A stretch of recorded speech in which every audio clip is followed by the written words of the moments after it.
Sudah berapa lama kita beramal karena iming-imingan?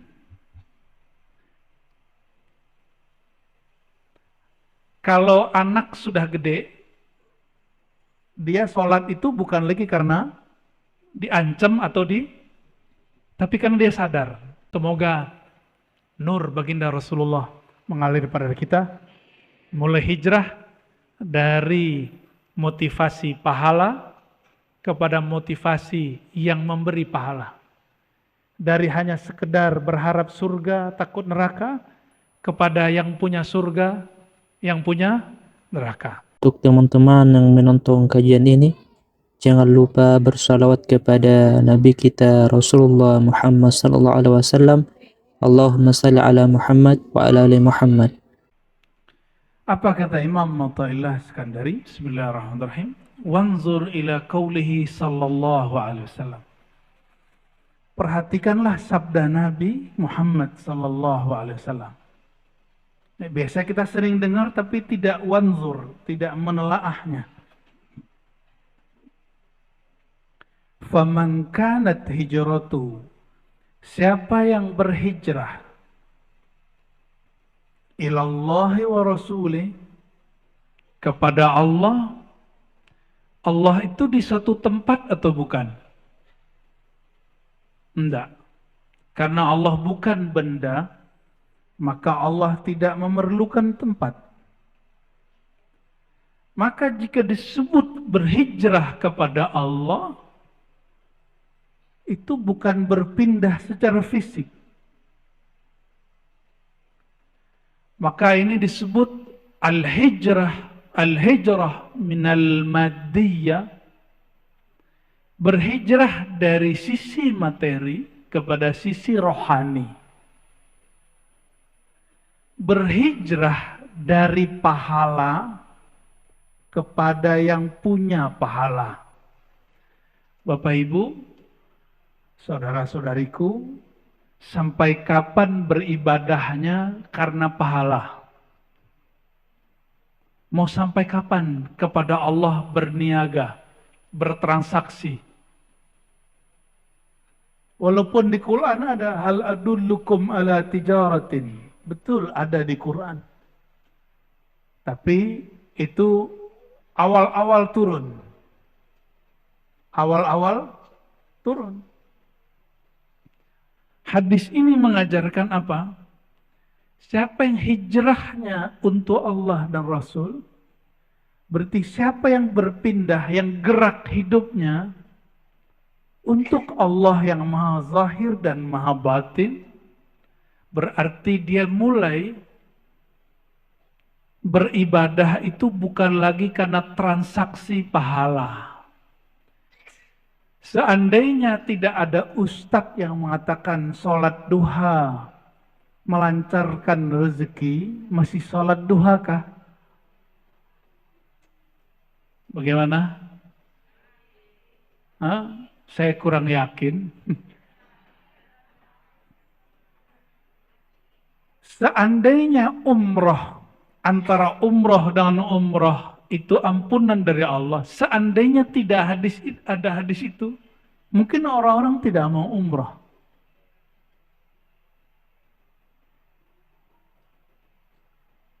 Seandainya tidak ada hadis, siapa yang duduk ba'da subuh sampai terbit matahari, maka bagi dia pahala umroh dan haji tamah sempurna. Siapa yang mau duduk? Nabi berbicara begitu kepada sahabat yang awam. Sahabat yang awam. Tapi sahabat-sahabat yang tidak awam, yang sudah mengenal Allah dengan makrifat yang dalam, mereka tidak diajarkan begitu.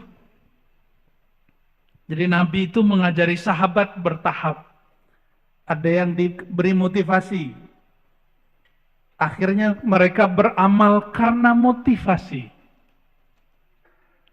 Lama-lama mereka beramal bukan karena motivasi pahala, tapi karena Allah yang nyuruh.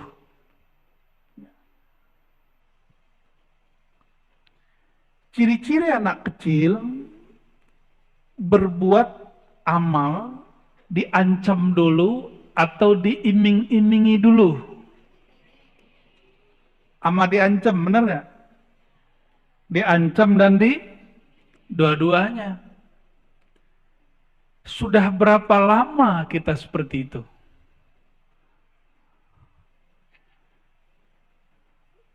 Perasaan masih muda aja kata Kiai Soleh ya. Sudah berapa lama kita beramal karena iming-imingan?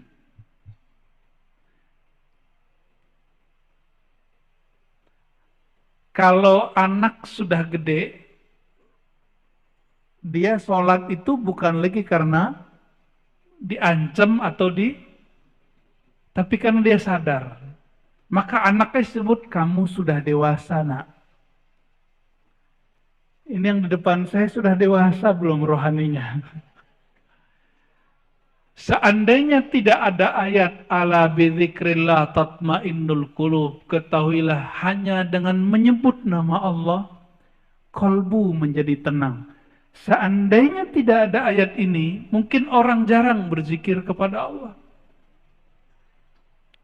Karena kita ini biasa dididik seperti pedagang sama pembeli.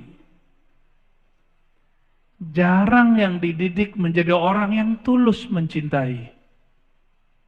Nih saya nggak nanya ke bapak-bapak, ibu-ibu seneng nggak dicintai tulus? Apalagi umur udah nambah gini ya nggak?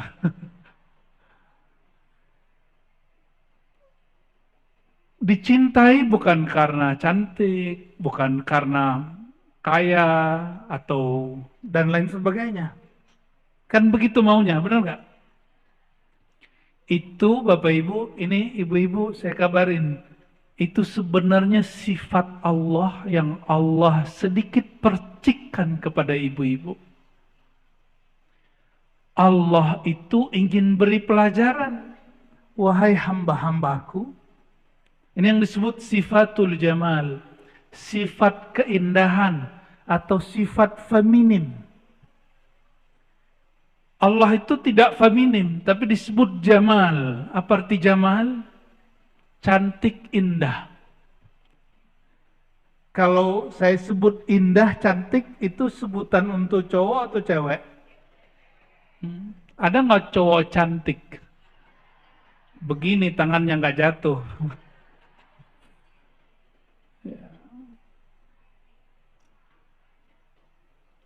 Karena orang yang diberikan sifatul jamal, sifat indah dan cantik, ingin dicintai apa adanya, Allah ingin berkalam. Wahai hamba-hamba Allah, wahai laki-laki, wahai perempuan, wahai pria, wahai wanita, cintailah aku apa adanya. Makanya Allah disebut dalam hadis Imam Bukhari, innallaha ghayurun.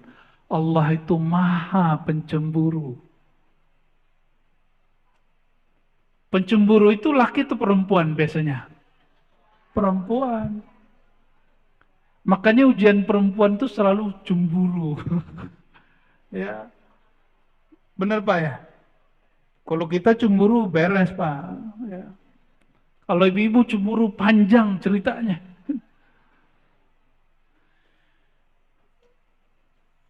Tapi bukan berarti Allah perempuan. Tapi sifat perempuan itu percikan dari sifat Allah Subhanahu wa ta'ala. Berat nggak ngaji gini? Enggak kan? Kalau enggak saya ganti topik. Saya rasa temanya biasa. Hal yang biasa, tapi kita bawa ke ranah yang luar biasa. Insya Allah. Kan hijrah. Ya. Kajian kita juga mesti hijrah. Kajian kita juga mesti hijrah. Ya.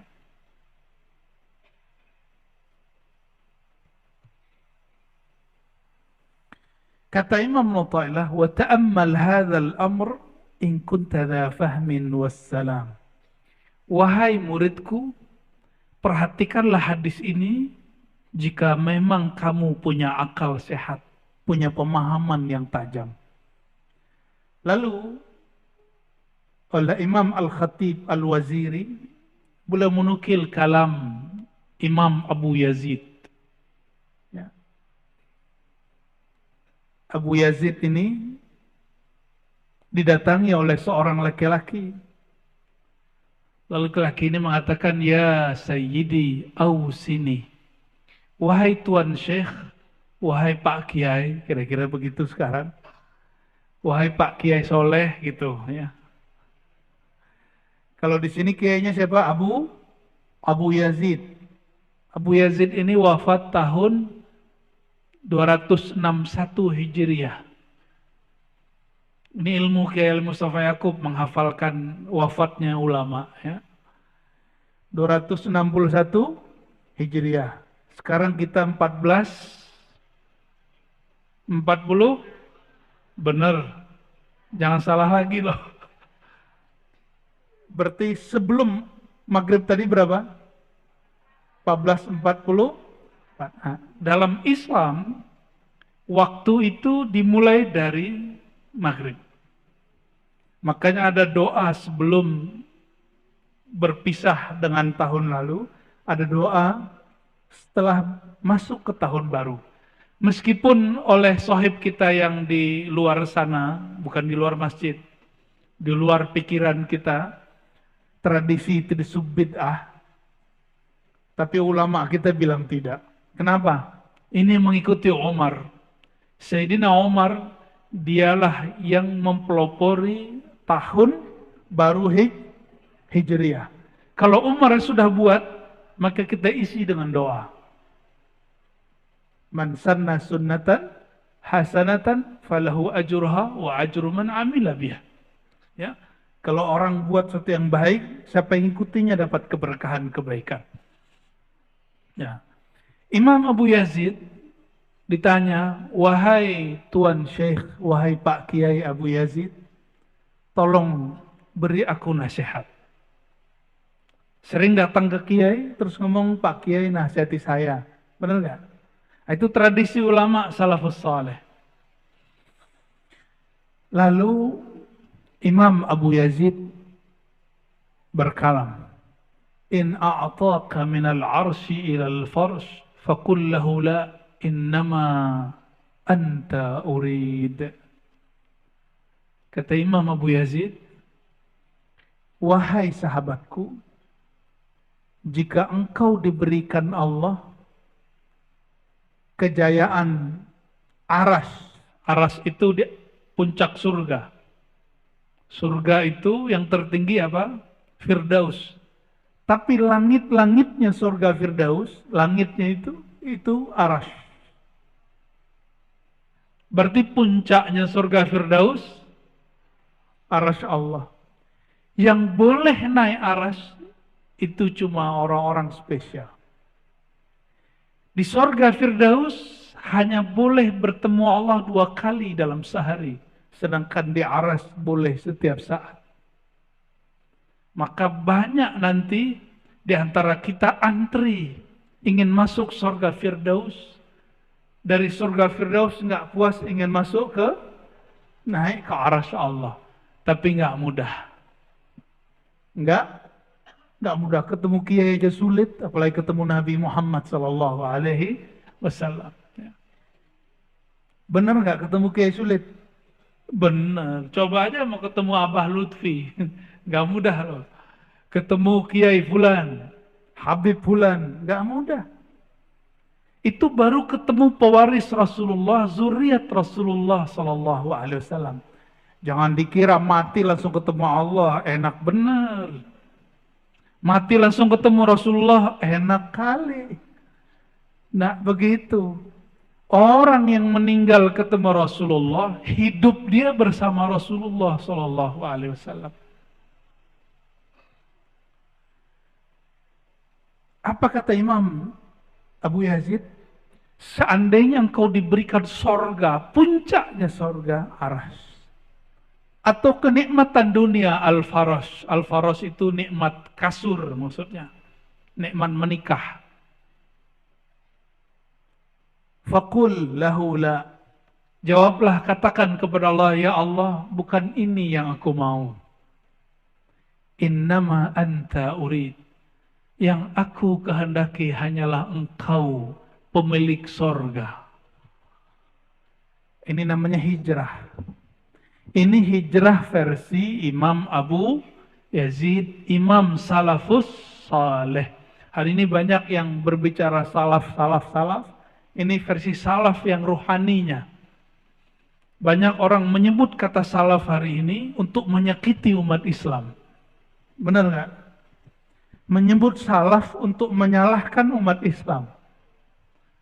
Tapi kalau kita nyebut salaf untuk menyebutkan spirit, semangat orang-orang terdahulu. Nah, itu perbedaan kita yang bersanad kepada mereka dengan mereka yang mengklaim selalu ikut salaf. Ya. Gak usah rebutan, ya. Yang penting punya sanad. Apa arti sanad? Silsilah ilmu. Saya mau tanya Bapak Ibu, kalau disuruh milih sorga Firdaus atau sholat 2 rakaat, pilih mana? Bingung kan? Pilih mana Pak? Ayo Mas, Bang. Sholat 2 rakaat atau surga Firdaus? Beneran, belum tentu diterima loh. Sholat gaya bener. Kayak udah diterima aja sholatnya. Enggak apa-apa. Apa alasannya kalau sholat? Apa? Berzikir. Zikir belum tentu ketemu. Apa? Ikhlas. Beneran sholatnya ikhlas. Jangan-jangan sholatnya pengen rezekinya lancar. Ibu-ibu kalau sholat sama surga Firdaus pilih mana? Sama Bang Firdaus ya maunya. Beneran. Wah keren juga di jamaah Kiai Soleh ini. Imam Abu Sulaiman Ad-Darani. Siapa namanya? Beliau bagi jawaban dan alasannya. Kata beliau, "La'in khuyyirtu baina rak'atain wa dukhulil firdaus, lakhtartul rak'atain." Beliau ini dibully oleh sebagian orang yang tidak faham bab ini. Karena beliau mengatakan, seandainya khuyyirtu, aku disuruh milih sorga Firdaus atau sholat 2 rakaat. Lakhtartur rak'atain. Aku akan memilih sholat 2. Tunggu dulu. Sholat beliau pasti diterima Pak. Karena beliau sholat itu nggak tahu lagi kiri kanan. Tapi kalau saya milih Firdaus, karena saya belum tahu sholat saya diterima. Ayo yang mana ayo? Mulai bingung kan? Mulai bingung. Kata beliau, li'anni fil firdausi bihazzi. Karena aku berharap surga Firdaus itu keinginanku. Sedangkan rak'atain bi Rabbi, aku bersama yang punya sorga Firdausil A'la. Yang benar nih Pak.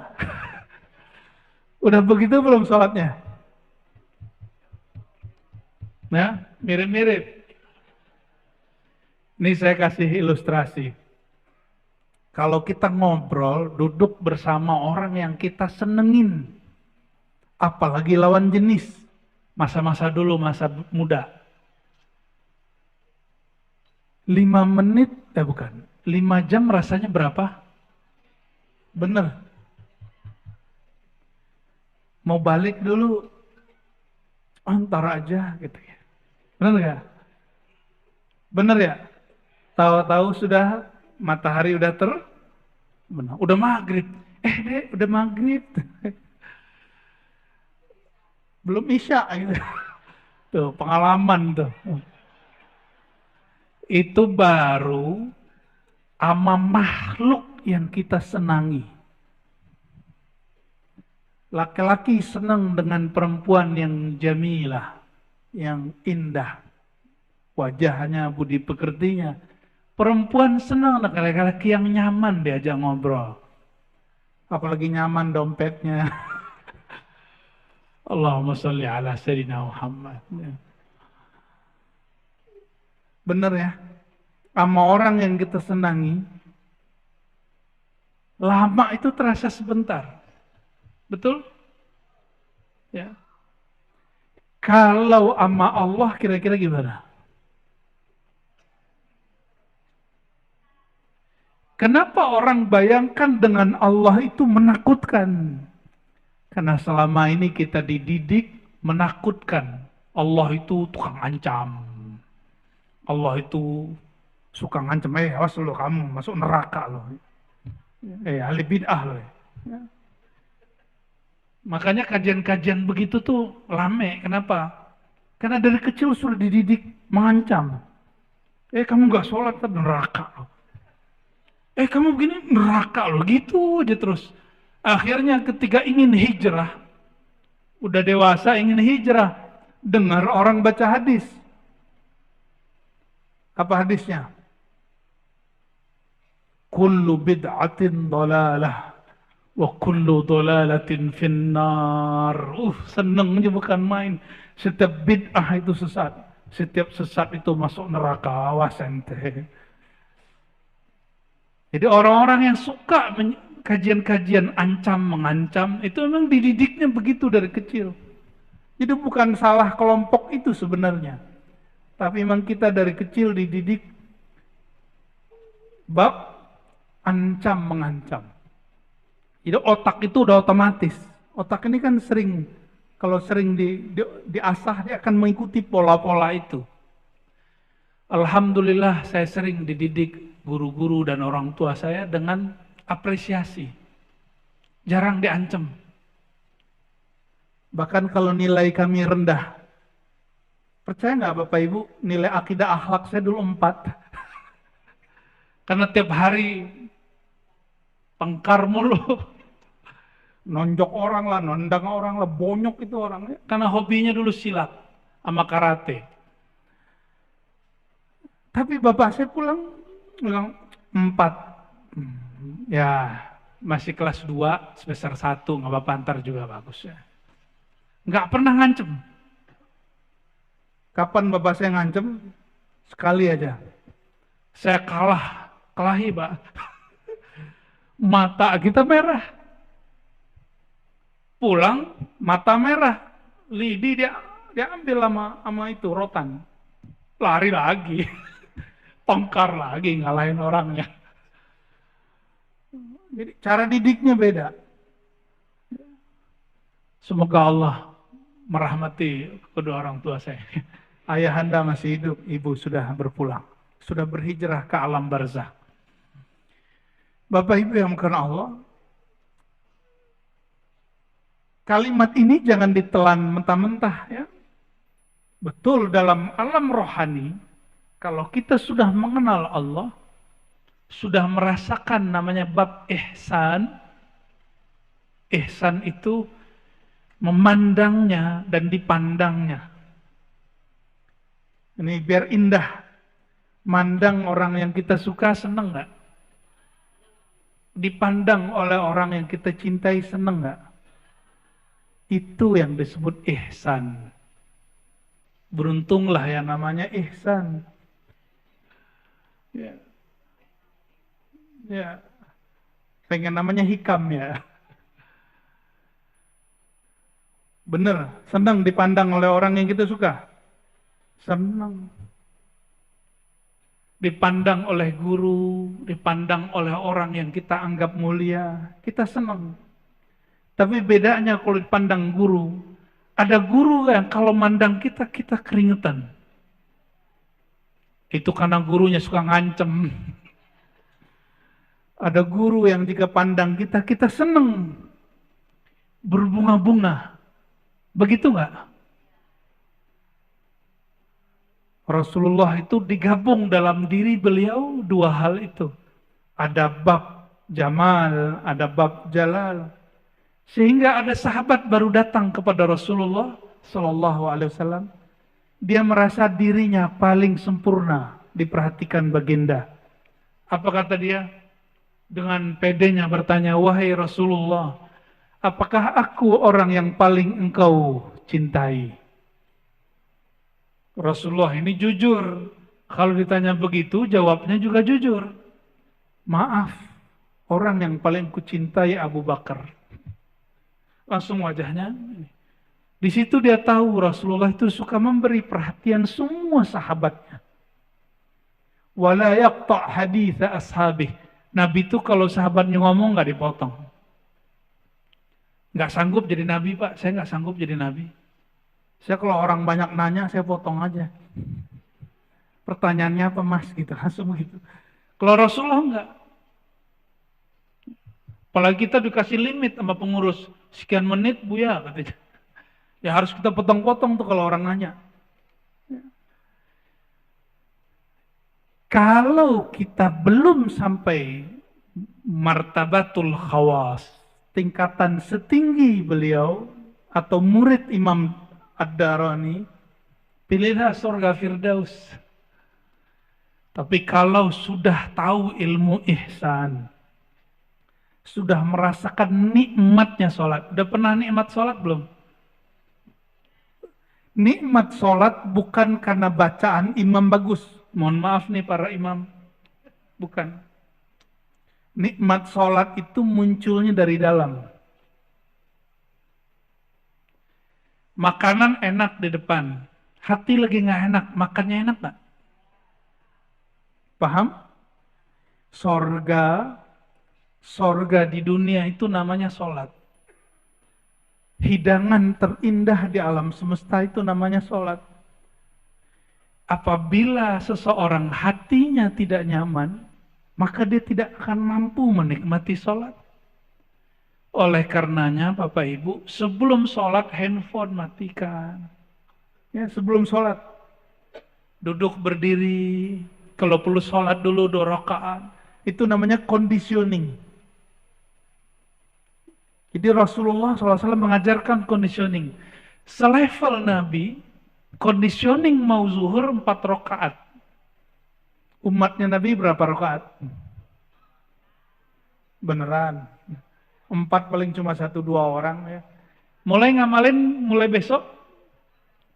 Sunnah sebelum sholat zuhur. Jadi kita udah azan, kita sholat berapa rakaat? 2 rakaat plus 2 rakaat. Itu cara apa? Mengkondisikan hati. Itu rahasianya. Selevel baginda Rasulullah SAW, beliau mengkondisikan kalbunya sebelum sholat zuhur 4 rakaat. Masa kita tidak? Khusus maghrib karena beliau kadang sholat 2 rakaat setelah azan, kadang tidak. Bahkan di riwayat itu disebutkan siapa yang mau sholat, yang tidak, nggak apa-apa. Maka sahabat Nabi, sebelum terbenam matahari, mereka sudah duduk di masjid. Ya, kalau kita mungkin duduk di musola, di surau, di langgar, duduk di tempat kita mau sholat, persiapan kolbu. Orang mau ujian aja persiapan, kenapa dia mau sholat dia tidak persiapan? Mulai mau hijrah sholatnya, maka sebelum sholat persiapkan dirinya bertemu Allah Subhanahu wa Ta'ala. Allah yang dipandang apa? Baju yang bagus? Enggak. Yang dipandang Allah apa? Kolbu. Maka yang dipersiapkan kolbu. Tapi kolbu ini dia terpengaruh oleh yang zahir. Ya, terpengaruh oleh handphone, oleh mata menonton, oleh gosip, oleh pikiran. Kondisikan kolbu sebelum sholat. Ya. Nah, Rasulullah itu makomnya sudah sampai, sholat itu rehat. Kalau kita rehat dulu baru sholat, beda. Makanya saya nggak yakin kalau tadi jawabnya, saya pilih sholat Ustaz. Nah, kurang yakin saya. Belagu benar. Bapak Ibu yang mengasihi Allah. Waqala Imam Abu Bakar Ash-Shibli Quddasallahu sirrahu. Imam Junaid, pernah dengar Junaid? Junaid al-Baghdadi, Imam Salafus Soleh, beliau yang mengajarkan tasawuf. Jadi kalau ada orang ngomong hari ini, tidak ada tasawuf di masa dahulu, di masa Salafus Soleh, dia berbohong atas ulama Salafus Soleh. Imam tadi yang saya sebut Darani, Imam Junaid, dan yang pertama kita sebut Abu Yazid, semuanya imam salafus saleh. Dan semuanya imam sufi.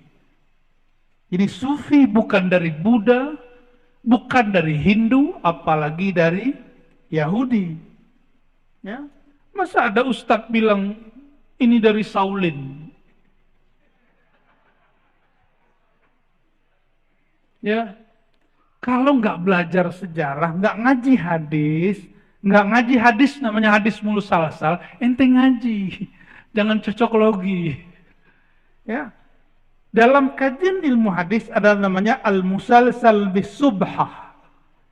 Hadis menerima tasbih dari guru. Lalu tasbihnya dari mana? Dari murid Sayyidina Ali dan murid Sayyidina Abu Hurairah namanya Al-Hasan Al-Basri. Siapa namanya? Beliau yang pertama kali pakai tasbih. Tasbih dalam pengertian seperti ini. Tapi tasbih yang umum jumlahnya 2000. Pertama kali Abu Hurairah.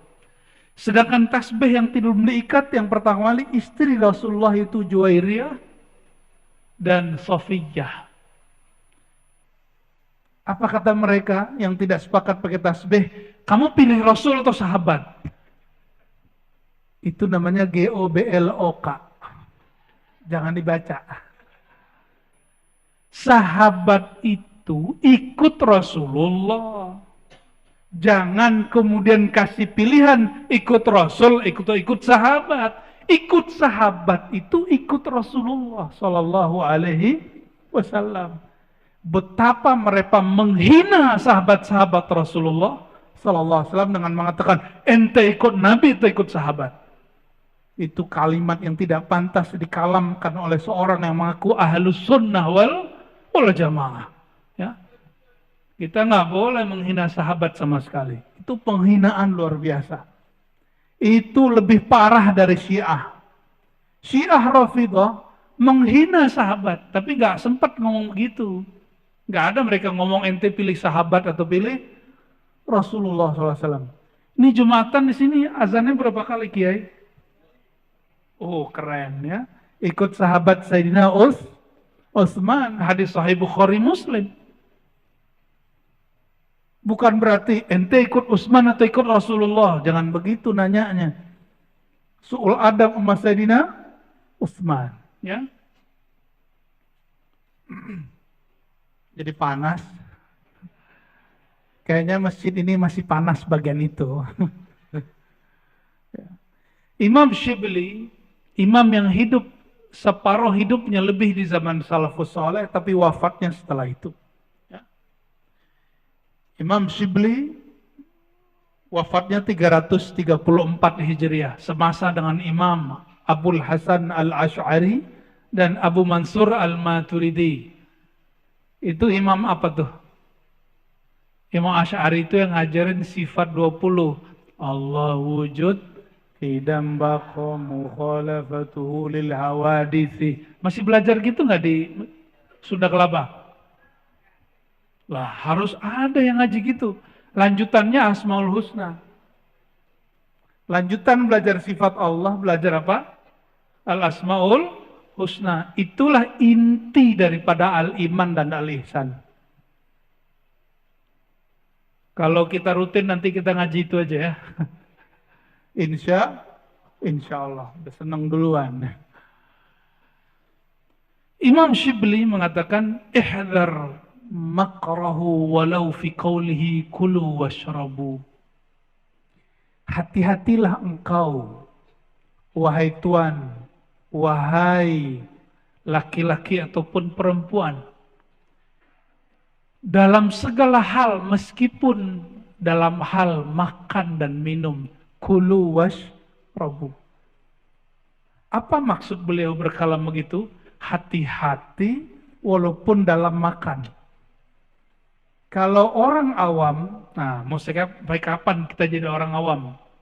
Itu hanya hati-hati di awal makan dan di akhir makan. Awal makan baca bismillah, akhir makan alhamdulillah. Tapi kata Imam Shibli, kalau engkau mau hijrah, hati-hati di saat makan. Hal anta ta'kul ma'ahu amla.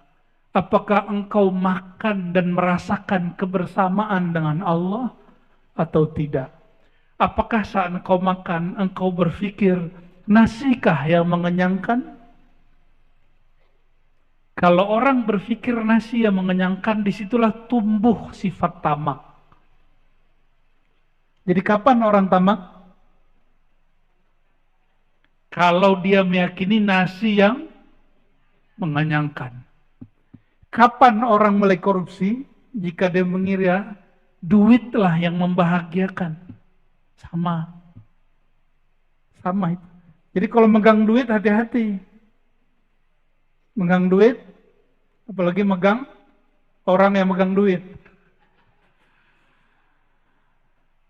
Kata Imam Al-Waziri, lianna zahir at-ta'am wasyarab in'amun wa batinuhu ikhtibarun. Karena orang makan itu zahirnya nikmat, tapi pada hakikatnya, batinnya, Allah sedang menguji dia. Dia sedang makan, dia berpikir siapakah yang mengenyangkan. Dia sedang minum obat, dia berpikir siapakah yang menyembuhkan. Gimana kira-kira? Yang sering kita lupa ya. Maka mulai malam ini Bapak Ibu, mulai malam ini, hijrah makan bagaimana? Bismillah itu terjemahannya, aku makan bersamaan dengan nikmat Allah. Bi-nya di situ berarti ma'a. Apa arti bi di situ? Ma'a. Ma'a berarti bersama. Aku makan dengan pemberian Allah. Kalau sudah begitu udah makan suka-suka. Karena setiap makan yang dirasakan Allah Subhanahu wa ta'ala. Udah begitu belum? Jadi kapan makan kita jadi ibadah? Kalau makannya bersama Allah Subhanahu, sehingga ketika makan, yang kenyang tidak hanya perut, tapi yang kenyang juga batinnya. Itulah makan yang membuat mudah bangun malam tahajud. Itulah makan yang membuat mudah bangun subuh. Itulah makan yang membuat pikiran orang bisa jenius. Jenius melebihi jeniusnya orang-orang dunia. Tapi jenius akhirat. Orang jenius itu visioner. Visioner ahli dunia, bagaimana dapat untung di dunia. Tapi visioner orang akhirat, dia berpikir sampai melewati dunia. Berarti sampai ke akhirat. Jadi hitung-hitung dia sampai ke akhirat. Itu orang visioner.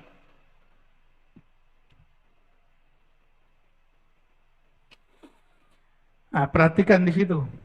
Makannya karena berpikir nasilah yang mengenyangkan, airlah yang menyegarkan. Maka coba lihat, ada orang minum, gimana cara orang yang lupa kepada Allah minum? Satu nafas. Minum begitu hanya boleh minum air zam-zam, tapi tegukan yang ketiga kali. Kalau hamba Allah minum enggak? Hamba Allah minum dikit-dikit ya. Saya izin minum dulu ya. Bismillah. Nah, dikit-dikit seperti itu.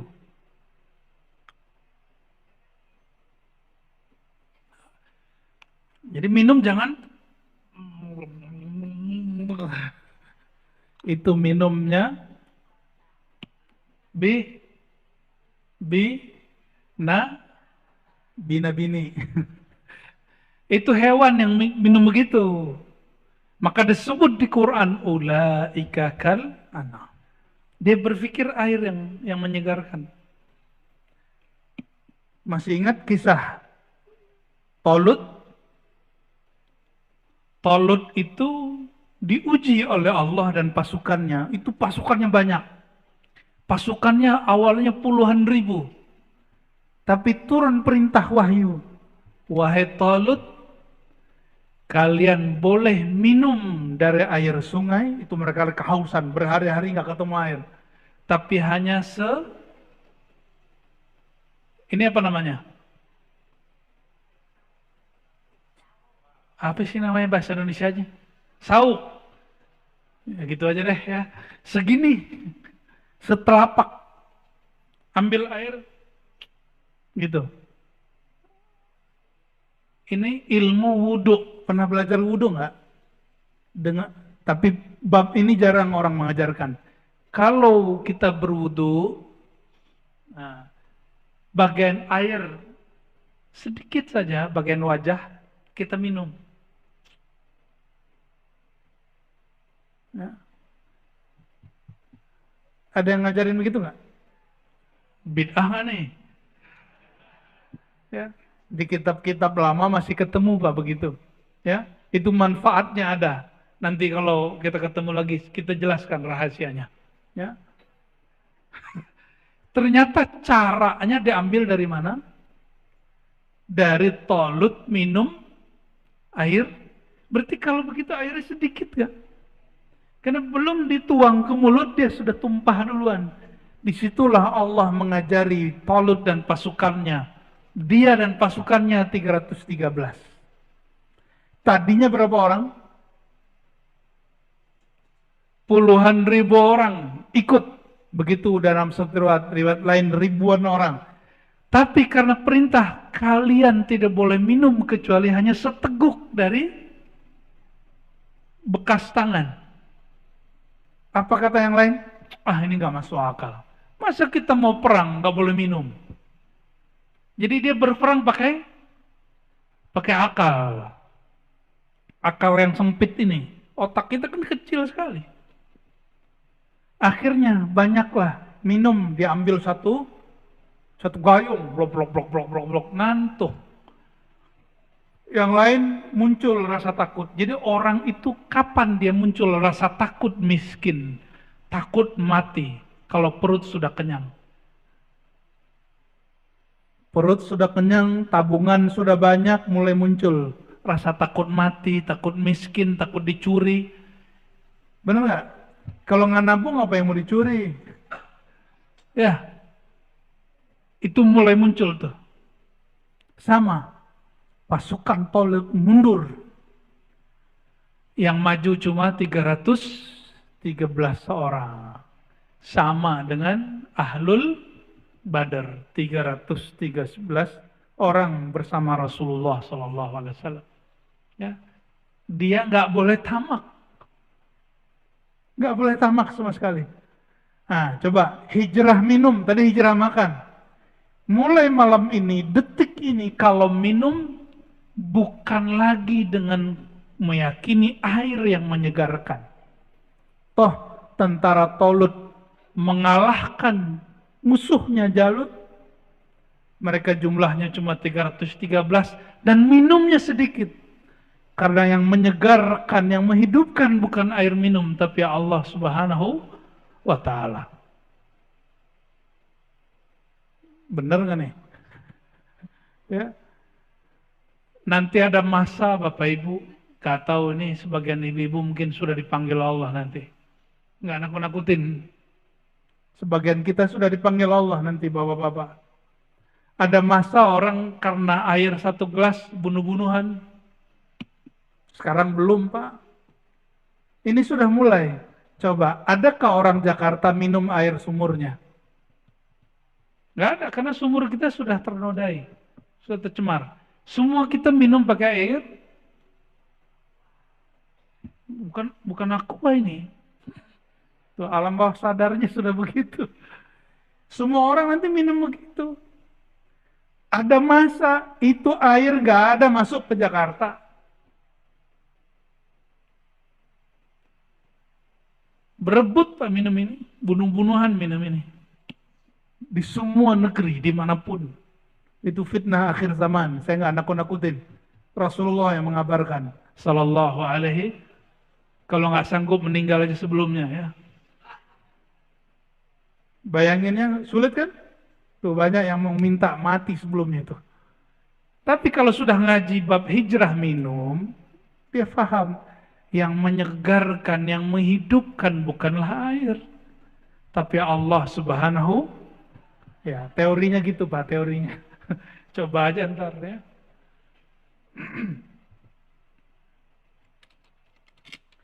Terakhir ya. Ketika disebut al-muhajiru man hajara,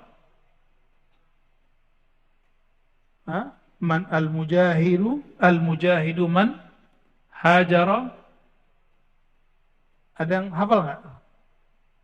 Ada al-mujahidu man jahada hawa, ya. Al-muhajiru man hajara mimma nahahullah. Itu riwayatnya. Orang yang jihad itu yang berjihad melawan hawa nafsunya. Hadis ini sahih, ada di Bukhari. Dan orang yang hijrah itu al-muhajiru, orang yang hijrah itu orang yang hijrah dari sesuatu yang Allah tidak suka. Allah tidak suka ketika kita minum airlah yang kita etikatkan itu yang menyegarkan. Mulai sederhana, mulai hidup hari ini. Nah, bukan nasi yang menyegarkan, bukan nasi yang bikin kenyang. Ya. Kira-kira orang Indonesia kalau umroh haji nggak ketemu nasi, ngamuk ya? Oh ngamuk. Udah nyampe di Mekah, itu nggak ketemu nasi masih ngamuk Pak. Ternyata Tuhannya, padahal makan apa aja di depan. Apa yang depan, yang dihidangkan makan aja. Tapi kita alam bawah sadar ngomong ini, saya kalau nggak makan nasi, saya nggak makan. Itu nyiksa diri namanya. Kenapa kita buat kaidah begitu? Karena belum hijrah. Maka siapa yang ditakdirkan Allah minggu depan, besok, bulan depan umroh, tahun depan haji, coba mulai latihan kurangi makan nasi. Saya nyaksiin sahabat saya kalau nggak makan nasi, merotos. Nasi. Serius. Pusing dia kalau nggak ketemu nasi. Seperti suami pusing nggak ketemu istri. Emang betul pusing? Kayaknya bapak-bapak ini nggak pusing. Yang pusing ibu-ibu. Bapak ibu yang makan Allah. Ketika Nabi SAW keluar dari Mekah, beliau ternyata keluar itu prosesnya sudah panjang. Kebetulan saya kemarin nginep di hotel yang dekat Mina. Sekitar 500 meter dari hotel kami, itu ada satu masjid namanya Masjid Al-Bay'ah. Apa nama masjidnya? Masjid Bayat. Di situ dulu orang-orang Ansor berbaiat kepada Rasulullah SAW. Ya, ada yang sudah melewati itu. Ya, Masjid Bayat itu tidak dibolehkan oleh pemerintah Saudi untuk dikunjungi. Saya nggak tahu kenapa. Ya, dipagar Pak sekarang. Masjid Bayat itu jaraknya dari Masjidil Haram agak lumayan jauh. Ketika musim haji, orang-orang Madinah datang ke Mekah. Setiap kali ada orang datang ke Mekah, Rasulullah SAW bersama Abu Bakar dan sahabat yang lain, cuma beberapa sahabat itu nyapa. Kalian dari Yastrib? Iya, kami dari Yastrib. Diajak, dikasih makan, minum, diajak ngobrol tentang bicara agama. Sampai keluar kemudian pembicaraan mereka mengenai menyembah Allah, ya, akhlak yang baik, dan segala macam. Lalu tertariklah waktu itu 6 orang. Ada 6 orang yang tertarik untuk mendengarkan kalam Nabi Muhammad sallallahu alaihi wasallam. 6 orang ini kemudian berbaiat kepada Nabi Muhammad sallallahu alaihi wasallam. Ini belum di masjid, belum di Baiatur Ridwan, belum, masih panjang. Lalu mereka mengatakan, wahai Rasulullah, kami izin pulang kampung. Ketika mereka pulang kampung, setiap sahabat yang 6 pulang ke rumah bawa berita kabar baik. Ternyata di Madinah sudah muncul kabar yang diberitakan oleh orang-orang Yahudi bahwa akan muncul Nabi akhir zaman. Jadi siapa yang mengabarkan? Orang Yahudi. Lalu orang Madinah, orang Yathrib mengatakan, Bani Khazraj, wahai ahli Madinah, jangan keduluan orang Yahudi. Fala yasbiqannakum al-Yahud. Jangan keduluan Yahudi. Nabinya kami sudah ketemu, kata 6 orang ini. Maka 6 orang ini, semua keluarganya dan sukunya ikut Islam. Tapi 6 orang ini kemudian datang lagi ke Mekah, beberapa bulan setelahnya, bawa 12 orang dan beberapa perempuan, 1 perempuan atau 2 perempuan. Lalu mereka baiat di tempat yang disebut Masjid Al-Bai'ah. Silakan cek, buka GPS, ya. Mina, lalu di antara Mina dan Mekah, Masjidil Haram, itu ada namanya Masjid Bai'ah. Mereka baiat di situ, berapa orang jumlahnya? 12. Berarti sebelum Nabi hijrah, itu sudah ada yang Islam dari ahli Madinah. 12 orang pulang, mengislamkan 70 orang. 70 datang. Baiat lagi di tempat itu. Kapan mereka baiat? Nggak mungkin siang. Pasti dibunuh oleh kafir Quraisy. Tidur kafir Quraisy, jam 12 malam mereka datang ke situ berkumpul. Itulah tradisi Nabi SAW ngaji jam 12. Ini saya senang sekali, Sunda Kelapa walaupun cuma sekali setahun atau beberapa kali sebulan, buat tradisi ngaji sampai tengah malam. Sampai jam berapa nanti Ustaz? Oke. Sampai jam 2, jam 3, luar biasa. Itu sunnah apa? Sunnah sebelum hijrah. Itu persiapan hijrah. Kuat nih, nggak tidur sampai nanti. Ntar kan ada Syekh Muhammad Ali Jabir ya. Siapa lagi? Syekh Hisham. Jangan tidur ya, ngantuk-ngantuk dikit boleh. Ini belajar, kalau kami dulu hampir setiap minggu. Bahkan seminggu itu saya 2-3 kali ngaji jam 12 sampai jam 3. Lalu yang kita siarkan dulu kajian hikam semasa pandemi, itu nggak pakai masker Pak. Jam 12 sampai jam 3, jam 12 sampai jam 3. Tapi alhamdulillah nggak pernah dibubarin pemerintah, alhamdulillah. Saya berterima kasih juga. Nggak pernah dibubarin. Tapi kami membubarkan diri sendiri ya.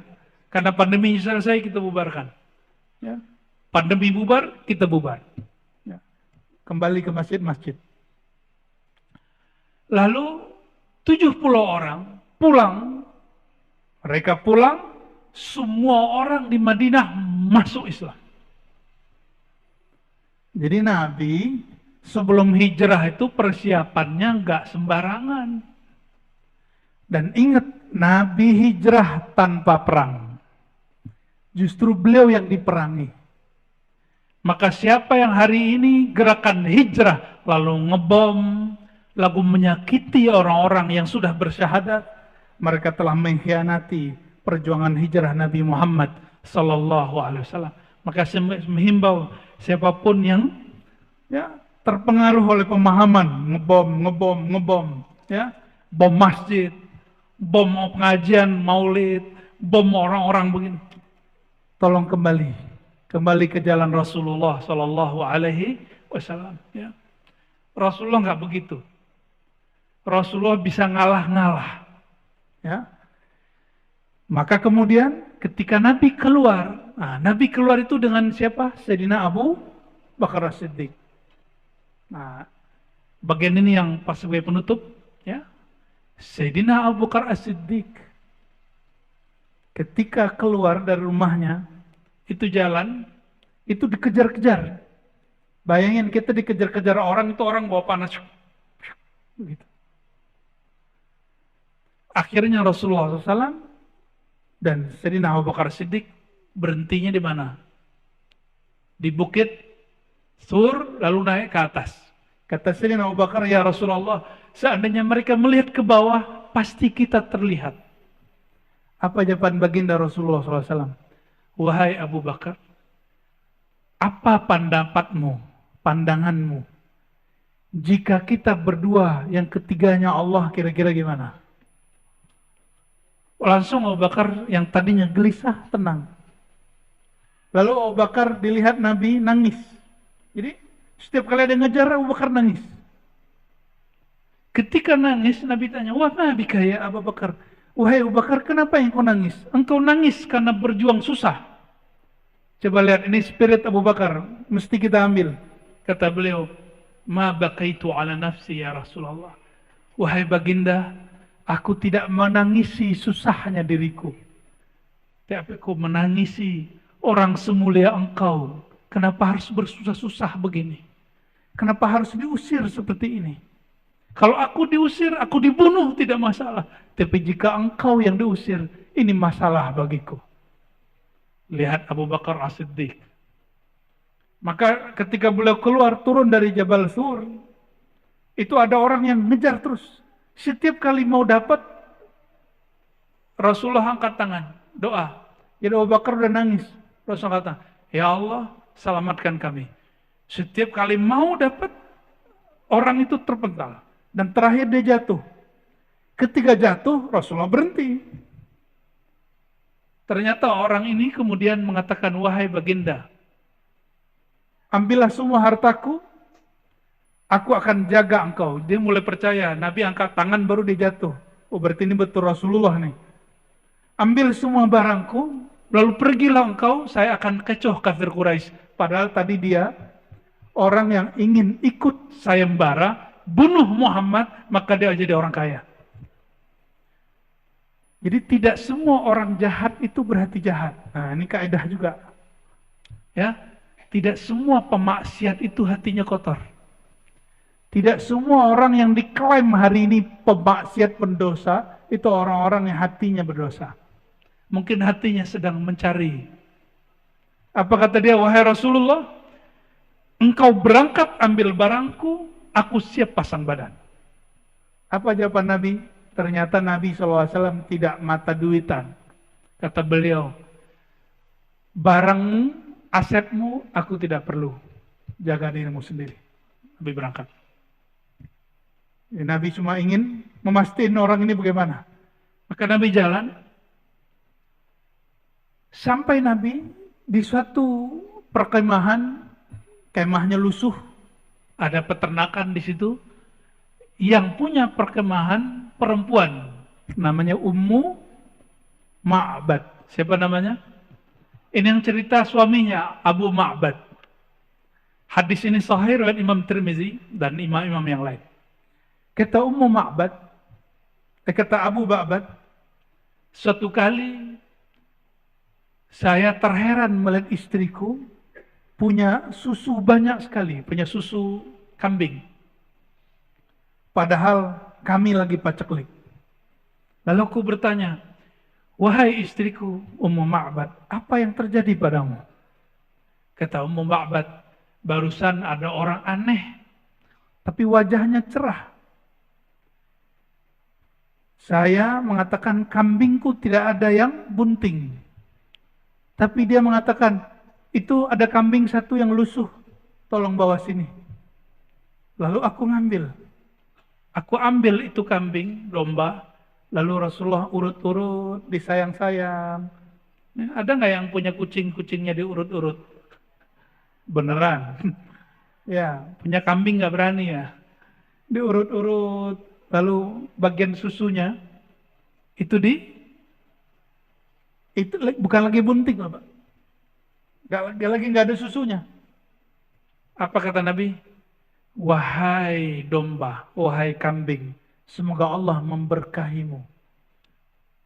Betapa beruntungnya si kambing dipegang-pegang oleh Rasulullah Sallallahu Alaihi Wasallam. Itu nggak ada air susunya, Bapak Ibu. Dipegang sama Nabi, habis diurut oleh Rasulullah SAW, itu langsung air susunya dan susunya itu penuh. Nabi kemudian pencet, keluar. Ambil wadah penuh, ambil lagi yang baru, ambil lagi yang baru. Bingung mau apa? Ini orang makhluk apa ini? Dia bingung. Rasulullah SAW ternyata ada yang ikut ngawal beberapa orang setelah itu, bertiga beliau. Kemudian ambil, nah ini akhlak baginda Rasulullah SAW. Ambil, lalu beliau sodorkan ke tiga orang itu. 1, 2, 3, dan ke Ummu Abad. Yang lain minum. Fasyaribtu, kata Abu Bakar, hatta rawitu. Aku minum sehingga aku puas. Aku minum sehingga aku puas. Lalu kami bertanya, wahai baginda, kapan engkau minum? Jawaban beliau, orang yang memimpin kelompok dia adalah pelayannya. Maka aku terakhir minum. Dan minum semua, baru beliau minum. Sallallahu alaihi wasallam. Sampai detik itu, Ummu Ma'bad belum tahu bahwa yang memeras susu itu siapa? Rasulullah sallallahu alaihi wasallam. Maka dia orang paling berani mandang Rasulullah, dilihat dari ujung rambut sampai ujung kaki. Sedangkan Sayyidina Abu Bakar As-Siddiq tidak pernah berani menatap baginda Rasulullah SAW. Yang berani siapa? Emak-emak. Ya, ini hadis emak-emak. Ummu itu kan emak. Emak Ma'bad. Anak dia namanya Ma'bad. Selesai semua, Rasulullah cuma ambil sedikit, minum, udah beliau jalan. Saya mau nanya Bapak Ibu, kira-kira itu air susu turunnya dari mana? Keluarnya dari mana? Memang Allah punya peternakan susu, punya pabrik susu. Apa jawabannya? Yang megang kunci surga siapa? Rasulullah SAW. Benar? Ya. Di surga ada nahrun, ada sungai disebut min laban, yang mengalir di dalamnya air susu. Kalau Rasulullah mau ambil boleh nggak? Boleh.